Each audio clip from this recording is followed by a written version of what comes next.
자, 20절에 보니까 오직 너희를 위하여 공물을 땅이 아니라 하늘에 쌓아두라 이렇게 말씀했죠. 우리는 지금 물질 많은 시대를 이렇게 살아가고 있습니다. 사람을 평가할 때 그 인물이 얼마나 훌륭하느냐, 이것이 아닌 재산이 얼마나 되느냐로 사람을 그럼 평가하는 그런 시대에 우리가 살고 있습니다. 그래서 우리가 돈을 많이 번 사람을 보고 성공신화 그러잖아요. 돈이 많이 벌었다는 거죠. 어떤 방법으로 벌었느냐는 묻지 않고 그냥 성공신하다. 이러한 물질 많은 그런 풍조가, 세상 풍조가 교회 안으로 침투해 들어오고 싶죠. 이게 이제 문제가 되는 거죠. 이게 교회 타락의 원인이 되는 것입니다. 그래서 우리는 이 복음적인 물질과 또 복음적인 경제관을 확실하게 우리는 확립을 해야 될 줄 믿습니다. 첫 번째로 뭡니까? 모든 물질이 하나님의 소유임을 우리가 인정해야 해요. 그게 빛의 경제로 가는 첫 번째 단계입니다. 모든 물질이 하나님의 소유다. 그걸 인정하는 거예요. 시편 24편 1절에 땅과 거기 충만한 것과 세계와 그 중에 거하는 자가 다 여호와의 것이다. 다 여호와의 것이다. 뭘 말하죠? 하나님이 모든 물질의 소유주입니다. 이걸 여러분이 인정을 해요. 성경에 욥이라는 인물이 나옵니다. 보니까 동방에 큰 자랑을 하고 있어요. 양이 7천, 약대가 3천, 소가 500여. 그러면 소만 1000마리가 나온다. 그리고 암나귀가 500. 많은 종을 거리고 있습니다. 동방에 큰 자랑으로 소문날 수밖에 없는데, 근데 또 이 사람은 하나님을 경외하는 사람, 하나님을 잘 믿는 사람. 성경에 보니까 하나님과 동행했다 이거예요. 그런 욥이 그 급작스럽게 재앙이 집이 무너져가지고 모든 자녀들이 몰살을 당했어요. 또 그것뿐입니까? 강도들이 들이닥쳐서 종들을 다 죽이고 가축들을 다 방탈해가지고 그리고 자기는 몸에 병이 생기고. 그런데 욥기 1장 21절에 보니까 내가 모태에서 알몸으로 나와 싸우자 또한 알몸으로 돌아갈 줄 주시니도 여호와시여 거두시니도 여호와시니 여호와의 이름이 찬송을 받아. 어떻게 찬송할 수 있습니까? 아니 자녀들은 다 죽고 재산은 다 뺏겨고 자신의 몸은 병들었는데 어떻게 여호와를 찬송할 수 있느냐? 이게 바로 욥의 물질관입니다. 주시는 자도 여호와, 거두어 가시는 분도 여호와. 우리는 그러잖아요. 여러분이 장사가 잘 돼서 사업이 잘 돼서 돈이 잘 벌면 하나님 나를 축복하셔서 막 간증도 합니다. 그리고 막 하나님을 찬송합니다. 그런데 쫙딱 망했어요. 완전히 그냥 또 나가지고 알거지가 됐어요. 그럼 뭐합니까? 하나님 못 망하죠. 하나님 왜 나를 이렇게 망하게 했습니까? 내가 거의 대부분이 나가요. 실이 욥은 동방의 큰 장관, 하나님이 축복할 수밖에 없는 큰 그릇이고 그의 고백에서 나오잖아요. 주시니도 여호와시여 거두시느니도 여호와시여.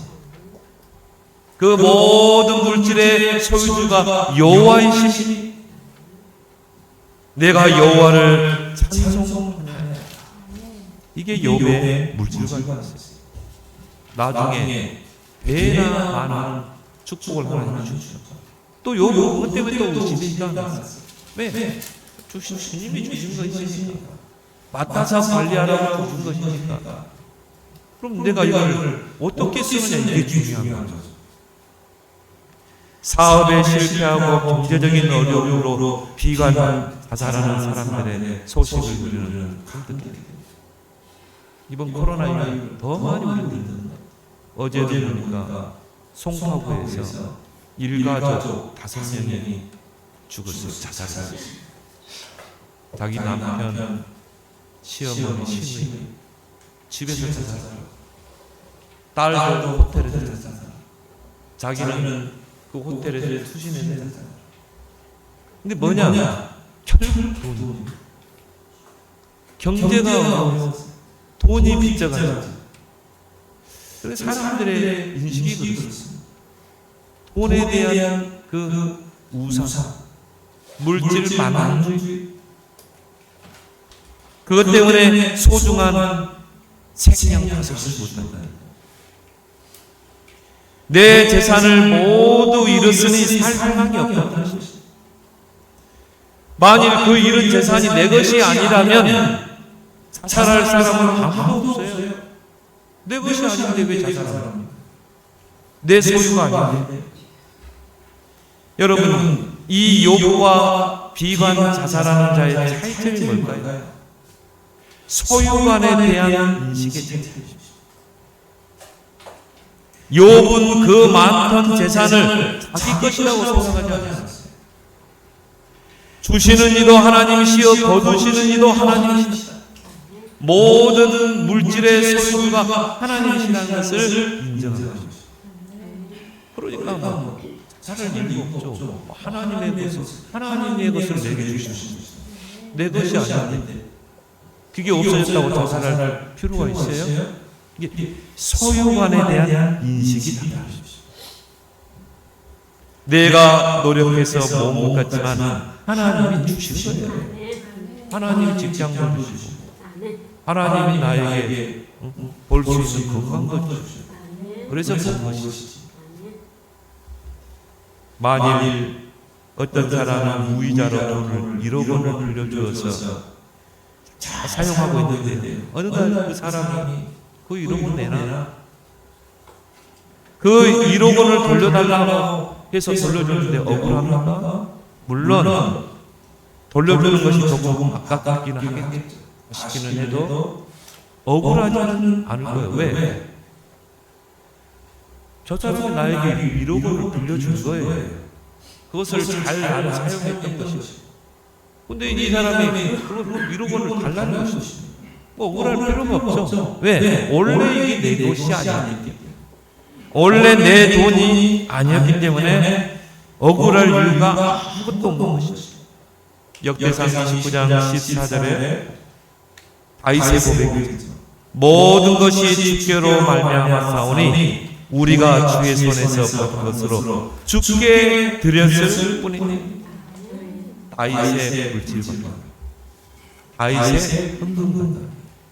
여러분이 올바른 물질관에서 올바른 흥금관이 나옵니다. 모든 것이 주께로 말미암았습니다. 그래서 주의 손에서 받은 것으로 주님께 드렸을 뿐입니다. 이게 다윗의 물질관입니다. 여러분이 이런 올바른 물질관, 올바른 흥금관이 딱 정립이 될 때 하나님이 빛의 경제를 주십니다. 하나님이 감당치 못할 사람에게 어떻게 하나님의 그 빛의 경제를 맡기겠습니까? 여러분 자녀에게요 이런 교육을 잘 시켜야 돼요. 어릴 때 철저한 올바른 물질관, 올바른 흥금관을 어릴 때 가르쳐야 돼요. 그래서 그 어머니가 록펠러 어머니가 어릴 때 록펠러에게 그 성경적인 물질관과 성경적인 흥금관을 어릴 때 가르쳤어요. 그래서 네가 엄마 아빠에게 용돈 받은 거 그거 하나님 주신 거야. 너는 하나님께 그래야 돼. 그래서요 아예 바지 주머니 안에다가 바지 안에다가 주머니를 하나 더 만들었다. 그게 뭡니까? 흥금 넣는 철저하게 헌금을 가르치십시오. 11조를 가르치신 거죠. 그래서 하나님 20세기 경제를 록펠러에게 맡깁니다. 빛의 경제. 그래서 록펠러 경제에 2,000교회를 세웠죠. 24개 대학을 세웠죠. 그 후손들이 3,000개 교회를 세웠어요. 하나님이 그냥 빛의 경제를 그 록펠러와 그 후손들에게 완전히 맡기고 있습니다. 이런 축복을 여러분이 꼭 확인하길 바랍니다. 누가복음 12장에서 예수님께서 자기를 위해서 재물을 쌓아 하나님에 대해서 인색한 사람을 비유를 들어서 설명했어요. 어떤 사람이 부자인데 폐수 수입이 풍성한 것입니다. 그래서 이 사람이 생각하기를 내가 이 곡식을 쌓아둘 곳이 없으니 이 작은 곡간을 허물고 곡간을 크게 지어서 이 모든 곡식을 쌓아두자. 모든 재물을 쌓아두자. 하나님이 뭐라고 그래요? 어리석은 자야. 오늘 밤에 내 영혼을 불러가면 내가 쌓아놓은 재산이 누구의 것이 되겠느냐? 욥의 말처럼 우리가 올 때 갈몸으로 왔다. 갈 때도 여러분 갈몸으로 갑니다. 다 먹고 가요. 여러분 그 재산을 다 쌓아두고 가면 그러지 않습니까? 다 먹고 가는 것이죠. 그 재산이 누구의 것이 되겠느냐? 이 어리석은 자예요. 여러분이 오늘 이 메시지를 들으면서 나는 하나님을 만물의 주인이요 소유자로 인정하고 있는가? 스스로 한번 질문해보세요. 스스로. 욥과 다윗과 같이 생명과 물질에 대한 하나님의 소유권을 인정할 때 하나님이 경제를 맡기십니다. 그것도 뭡니까? 빛의 경제. 그래서 다윗이 역대상 29장 10절 14절에 그 고백입니다. 다윗은 평생을 언약성전, 삶들이 있는 언약성전을 놓고 기도하고 준비합니다. 그래서 그가 고백하죠. 주님, 부와 기가 하나님의 손에 있습니다. 모든 일을 크게 하시고 강하게 하심도 하나님의 손에 있습니다. 여러분, 하나님이 여러분을 부자 되게 하시고 하나님이 여러분을 높이시고 그게 하나님의 손에 있습니다. 그러면서 뭐라고 그랬어요? 경제의 주권도 하나님의 손에 있는 이 모든 것이 하나님께로부터 왔고 우리가 하나님께로부터 받은 것을 하나님께 드릴 뿐입니다. 그러면서 감사했어요. 하나님, 내가 하나님을 위해서 이렇게 드릴 수 있는 힘을 주십니다. 그래서 그 당대에 언약 성전을 세우지 못했지만 언약 성전을 세울 모든 준비를 잘했어요. 자, 레바논에 있는 백향나무 그거를 삭가지고 지중해 그 바닷길로 해가지고 뗏목을 해가지고 그걸 이 예루살렘으로 공수했습니다. 그리고 잘한 사람들을 돌을 쪼개가지고 석공들 돈으로 사가지고 돌 성전에 기둥 놓고 성전을 지을 그 어마어마한 큰 돌을 다 공세해 놓으셨습니다. 그거 얼마나 많은 돈이 들어있습니다. 근데 하나님께서 그 언약 성전을 평생의 언약으로 붙잡은 다윗에게 그 모든 경제를 다 맡겨주십시오. 왜요? 다윗의 물질감과 헌금과는 같아요.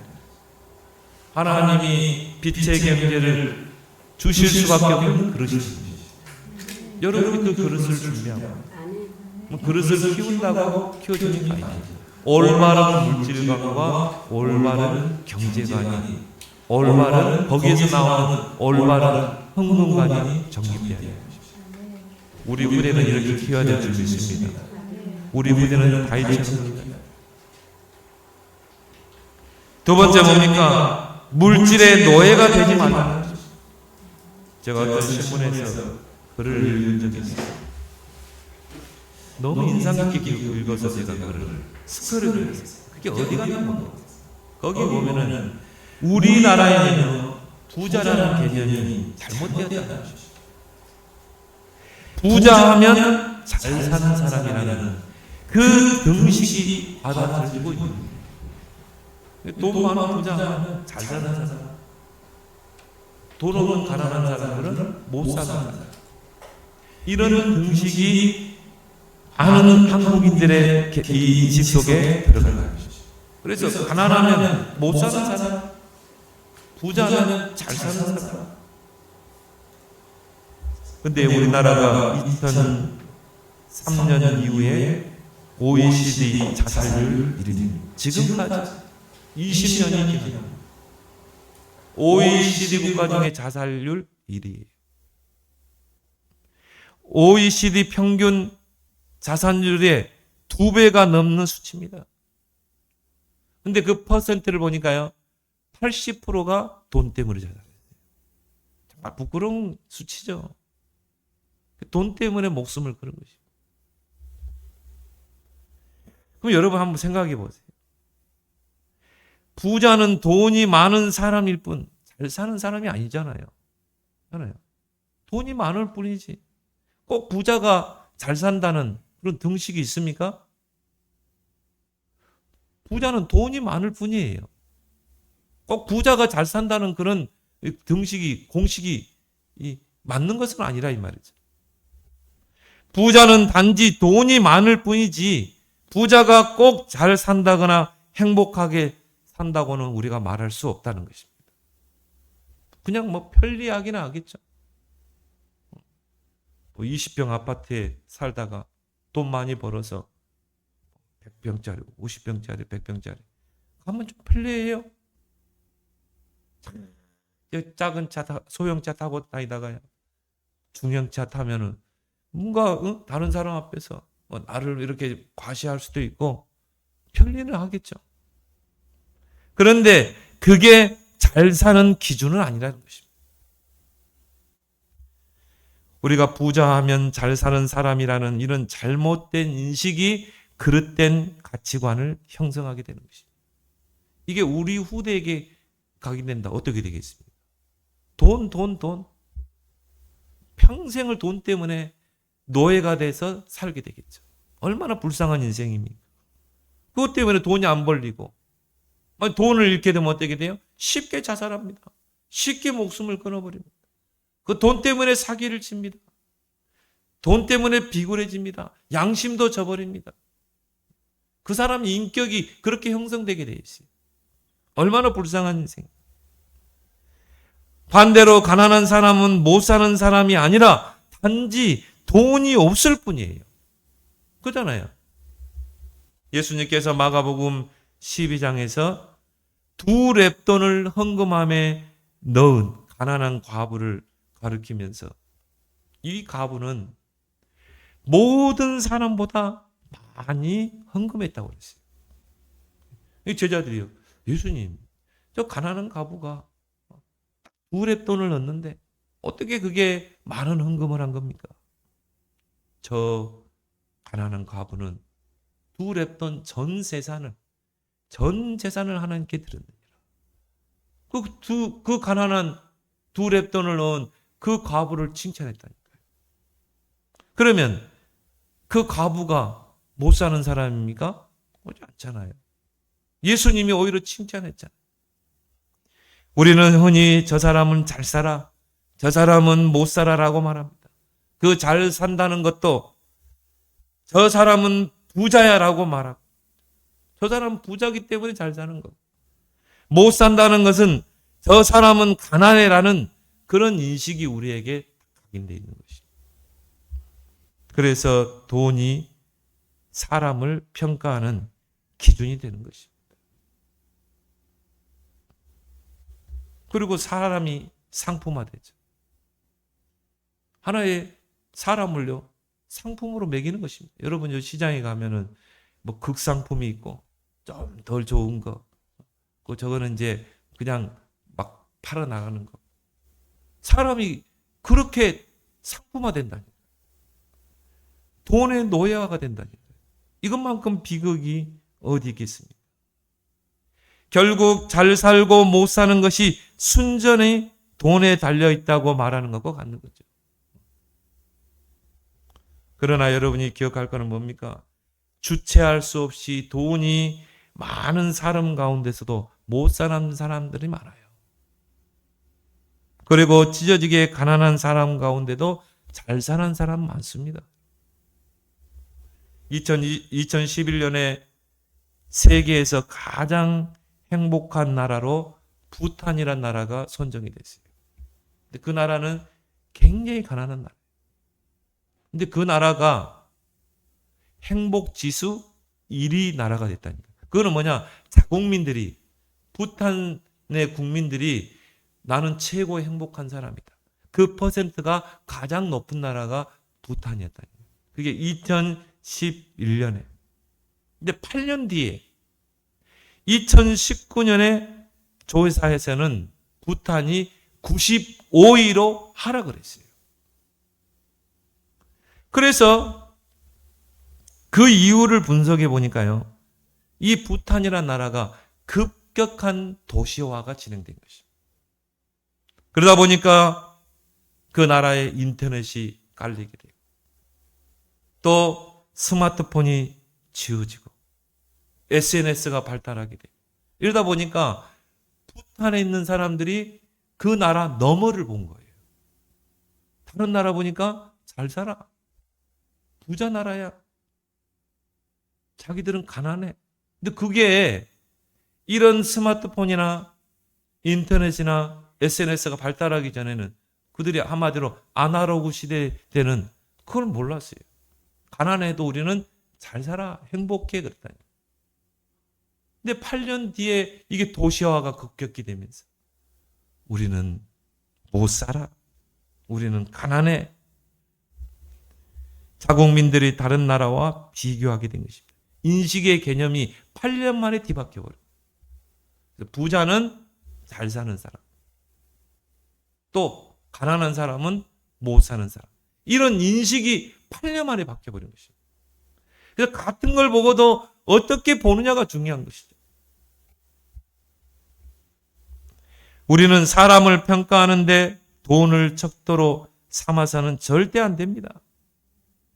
돈이 잘 살고 못 살고의 기준이 되면 결국 나는 돈의 노예가 되어 있는 것입니다. 그런 사람들이 얼마나 많아요? 돈의 노예가 된 사람. 그래서 배금주의란 말이 있죠. 모든 관계를 돈과 연관시켜서 생각하는 것. 삶에 있어 최상의 가치를 돈이라고 믿는 행위. 이게 바로 배금주의. 이게 지금 교회 안으로 들어왔다. 우리 자녀에게 이게 들어가 버리면요. 큰일 납니다. 돈의 노예가 됩니다. 그래서 우리 자녀에게 올바른 경제관을 가르쳐야 돼요. 하나님 위에 돈을 얹어버리면요. 결국 어떻게 됩니까? 하나님을 멀리하게 됩니다. 하나님보다 돈을 사랑하게 됩니다. 쾌락을 사랑합니다. 왜? 돈으로 쾌락도 살 수 있다는 거. 돈으로 행복도 살 수 있다는 거. 돈이면 뭐든지 할 수 있다는 거. 그럼 어떻게 돼요? 점점 하나님에게서 멀어지는 거. 그게 디모데후서 3장 아닙니다. 말세의 고통의 때가 따르는 사람들은 자기를 사랑하고 돈을 사랑하고 쾌락을 사랑하고 하나님을 사랑하는 것보다 돈을 더 사랑하고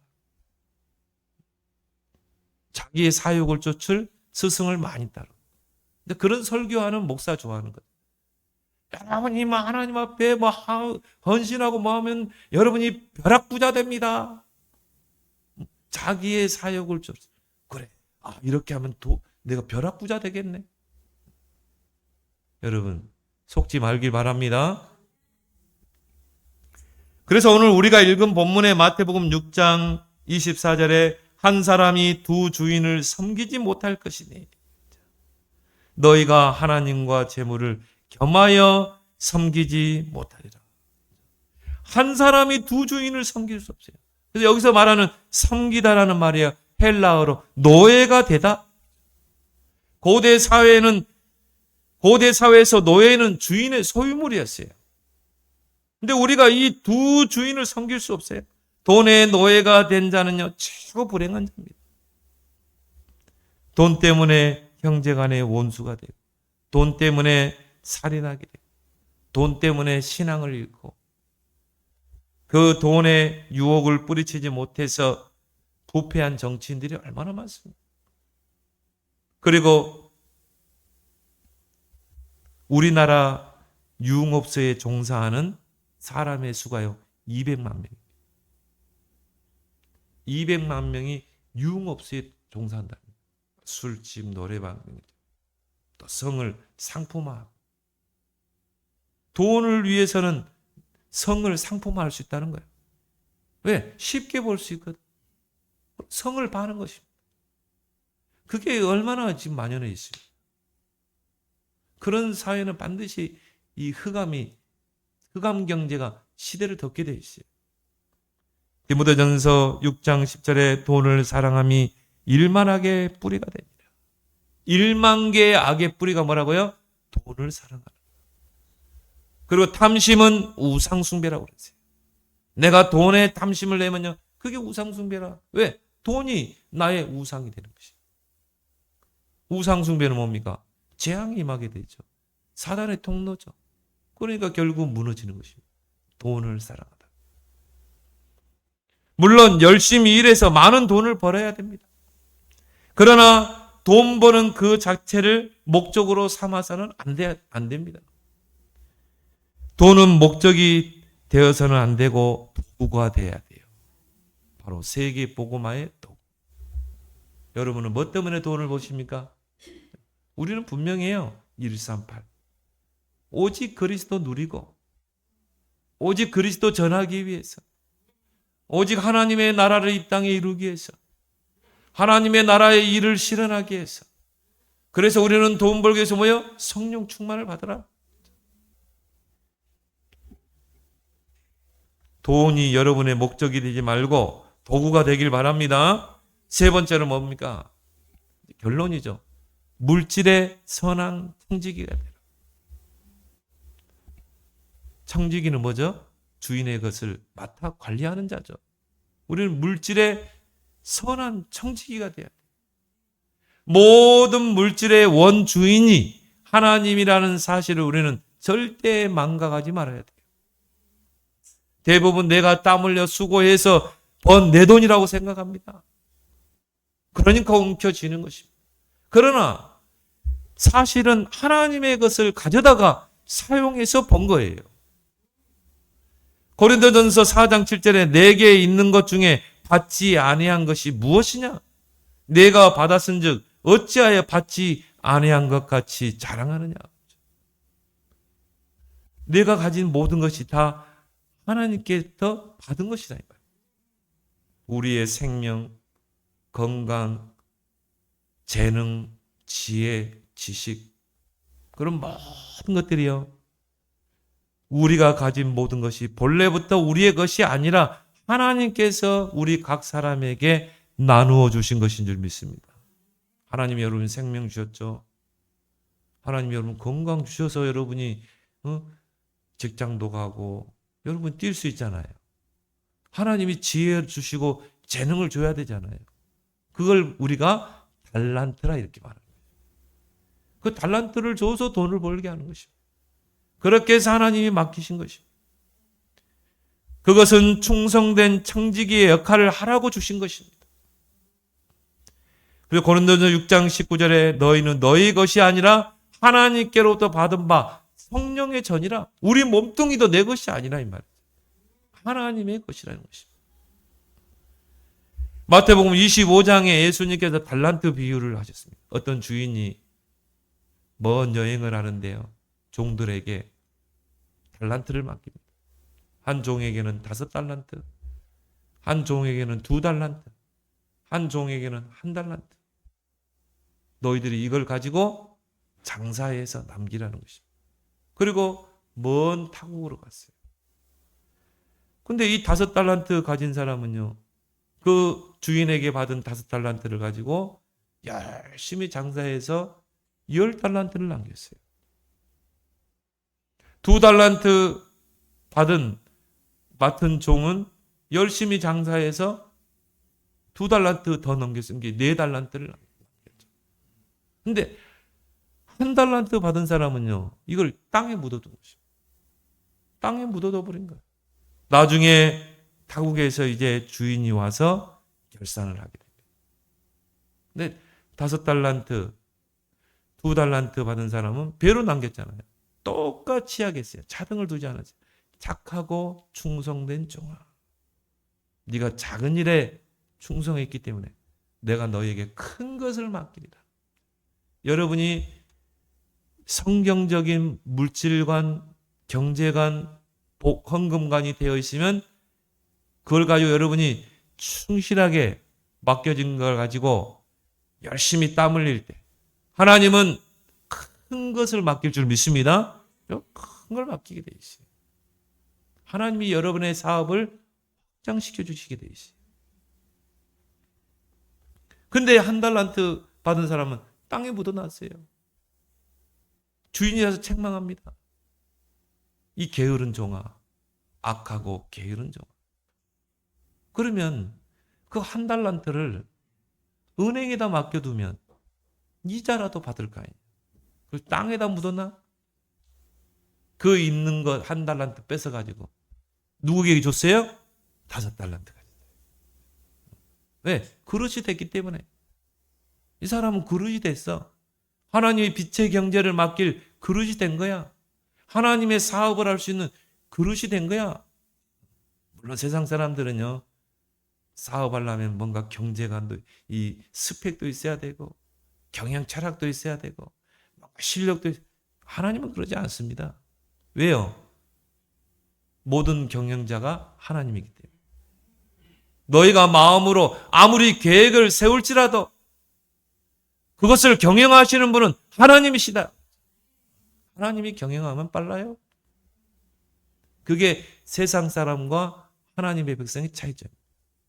여러분이 올바른 물질관, 올바른 경제관, 올바른 현금관을 가지고 있으면 하나님이 맡기는 거예요. 하나님이 맡겨주신 그 생명과 건강과 재능과 지혜와 지식을 가지고 내가 열심히 장사해서 남기는 것입니다. 왜? 하나님께서 나에게 맡겼기 때문에.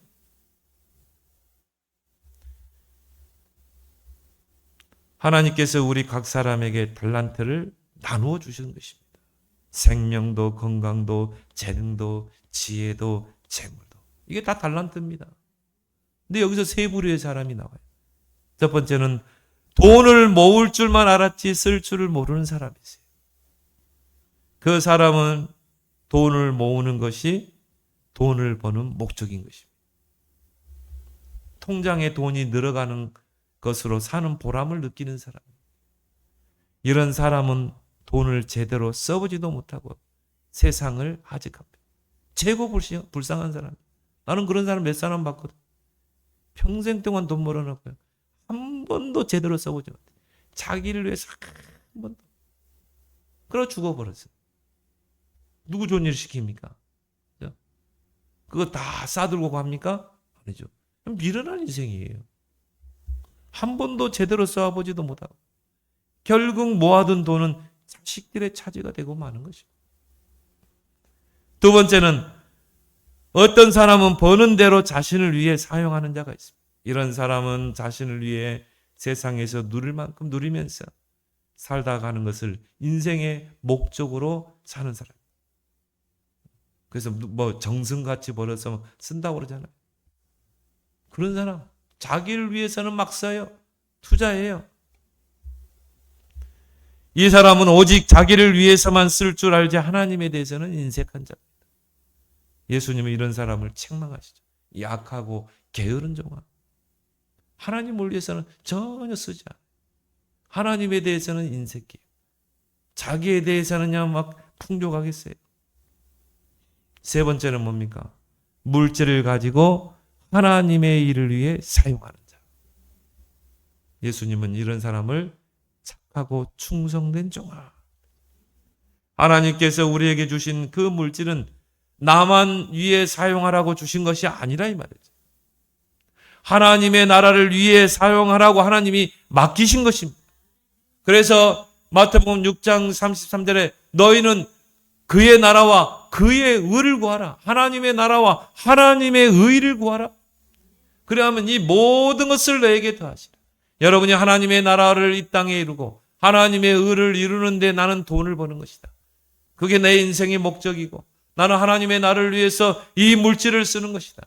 그럼 뭐라고요? 이 모든 것을 내게 다 하시다. 하나님이 건강도 주시고 하나님 문도 열어주시고 하나님이 만남도 허락하시고 하나님이 모든 것을 여실 줄 믿습니다.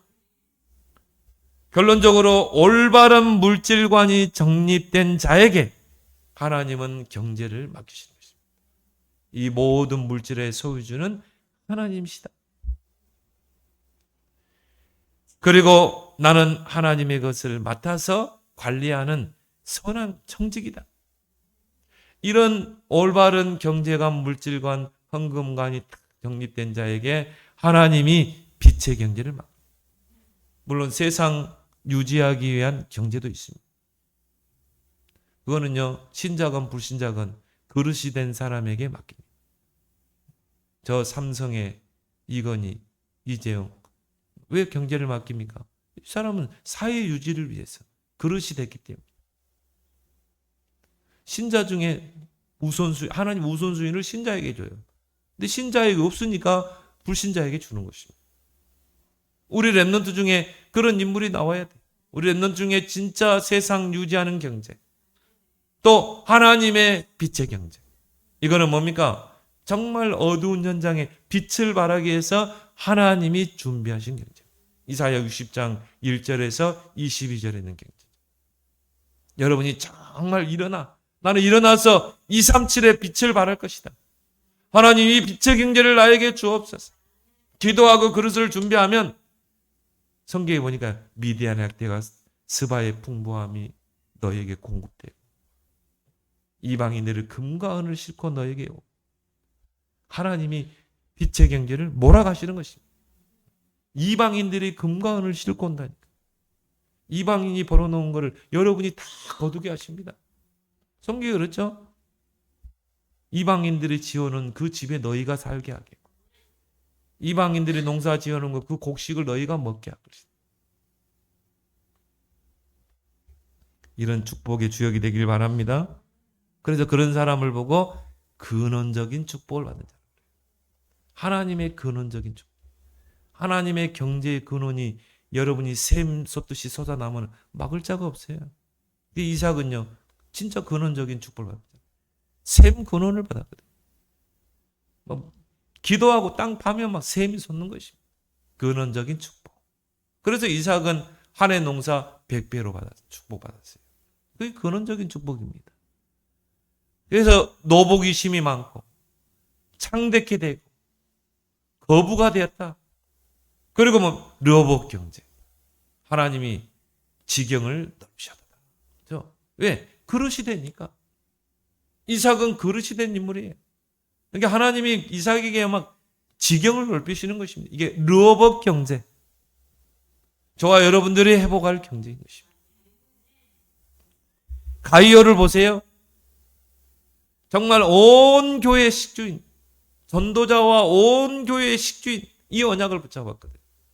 그러니까 가이오 통해서요, 모든 교회가 살아나고 전도자들이 살아나는 것입니다. 오바다와 같은 축복, 천년의 축복이죠. 정말 나는 목회자를 세울 것이다. 나는 정말 올바른 전도자, 목회자를 세울 것이다. 그걸 여러분도 꼭 기도하라니까. 그래서 여러분이 한 명부터 시작해봐요. 내가 정말 우리 교회에 이런 부교육자 한 명 제대로 세울 것이다. 제대로 전도자를, 바로 같은 전도자를 만들 것이다. 기도하면서 정말 그 부교육자를 여러분이 섬기고 교육자를 섬기고 신학교 등록금도 좀 생활비도 다 여러분이 뒤에서 서포트 하고 그래서 훌륭한 전도자를 키워내는 것입니다. 하나님이 오바다에게 줬던 천년의 축복을 여러분에게 안겨줄 줄 믿습니다. 이게 빛의 경제라 이 말이야. 이걸 우리가 이제 회복하자 이 말이야. 나를 위해서 경제가 아니라 이 빛을 237 나라에 발아야 되기 때문에 그래서 주의 종이 목사님 선교하러 가면요. 여러분이 뒤에서 빛의 경제, 선교 경제로 딱 후원할 만큼 그 얼마나 하나님 축복하시겠습니까? 누가복음 6장 38절에 황금률이 나옵니다. 황금률. 예수님이 황금률을 언급하셨죠. 주라 그리하면 받으리니 누르고 흔들어 차고 넘치도록 어떻게 해요? 안겨주리라. 그게 황금률이에요. 육신적으로 그걸 해석해서는 안 돼요. 하나님이 나에게 맡겨진 그 물질을 하나님의 나라를 위해서 여러분 사용해 보세요. 그게 주라 그가 아닙니다. 그러면 누르고 흔들어 차고 넘치도록 안겨줄 줄 믿습니다. 하나님이 계속 하나님의 샘은요 마르지 않습니다. 퍼내면 또 차고 퍼내면 차고 그게 근원적인 축복 아닙니까? 샘 근원의 축복 아닙니까? 우리 성도들이 이 축복을 누리고 우리 후대들에게 바르게 정립해서 우리 후대들이 이런 빛의 경제의 주역들로 서도록 우리 기도하길 바랍니다. 하나님 아버지 은혜를 감사합니다. 정말 오늘 경제치유라는 제목을 가지고 말씀을 증거했습니다. 올바른 경제관 또 물질관 헌금관을 가지고 빛의 경제를 회복해서 하나님의 선한 청지기의 사명을 감당하는 모든 성도들이 되도록 축복해 주옵소서. 예수님의 이름으로 기도합나이다. 아멘.